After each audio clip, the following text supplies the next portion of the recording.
എനിക്കെന്നൊരു മനക്കുത്തനെ പോലെ തോന്നി.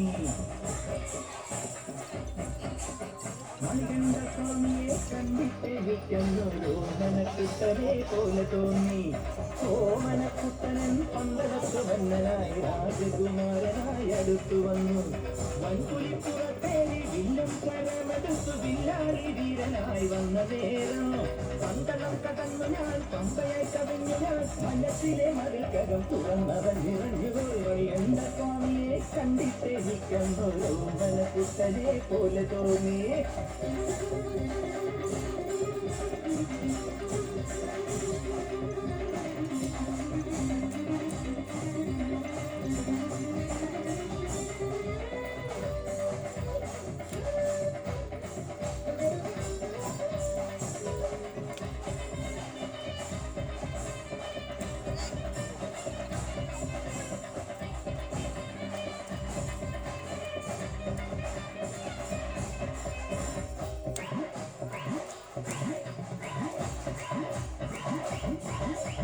പൂജിച്ച വിഗ്രഹം തുകൊണ്ടുകൂടവേ കുമാരനായവൻ തിലകത്ത് ആത്മാഭിഷേകം നട തുറക്കുമ്പോൾ ശ്രീപരമേശ്വരനായി തിരമേറി കളഭമുഴുക്കാട്ടു ചാത്തി നിന്നപ്പോൾ ഗുരുവായൂരപ്പനായി പൊന്നയ്യപ്പൻ. ഗുരുവായൂരപ്പനും തിരുവൈക്കത്തപ്പനും ശങ്കരമോഹനം തമ്മിലാടി.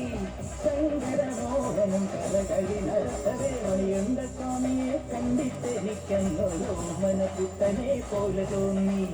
ഒമ്മനക്കുട്ടനൻ പന്തളത്ത് വന്നനായി രാജകുമാരനായി അടുത്തു വന്നു. വൻകുലിപ്പുറത്തേറി വില്ലും കരമെടുത്തു വില്ലാളി വീരനായി വന്ന നേരം പന്തളം കടന്നു ഞാൻ പമ്പയായി കവിഞ്ഞു ഞാൻ മനസ്സിലെ മതിക്കകം തുറന്നവൻ നിറഞ്ഞു. മണികണ്ഠ സ്വാമിയെ കണ്ടിട്ട് എനിക്കെന്നൊരു മനക്കുട്ടനെ പോലെ തോന്നി.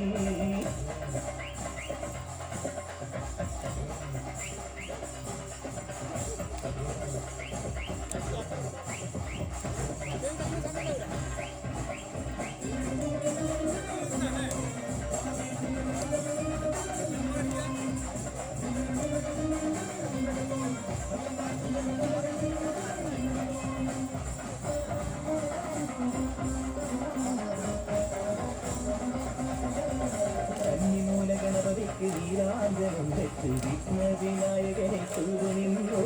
മഞ്ചമാതാവിനെ മഞ്ഞളും പറ്റുമായി മഞ്ഞണിക്കുലരിയെ മനസ്സിലേറ്റി. വേലെടുത്ത വേലനും മാവരും കടുത്തമാരും മനസ്സിനുള്ളവരെ തുറന്നു വന്നു. കയ്യനയ്യനയ്യനായി വീരാതി വീരനായി വീരമണി കണ്ഠനായ അയ്യപ്പൻ.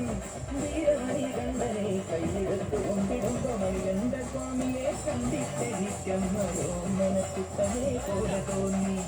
ഓമനക്കുട്ടനൻ പന്തളത്ത് വന്നനായി രാജകുമാരനായി അടുത്തു വന്നു. കൺകുലിപ്പുറത്തേറി പിന്നും കരമെടുത്തു വില്ലാളി വീരനായി വന്ന നേരം പന്തളം കടന്നു ഞാൻ പമ്പയായി കവിഞ്ഞു ഞാൻ മനസ്സിലെ മതിൽക്കകം തുറന്നവൻ നിറഞ്ഞുപോയി. മണികണ്ഠ സ്വാമിയെ കണ്ടിട്ട് എനിക്കെന്നൊരു മനക്കുട്ടനെ പോലെ തോന്നി.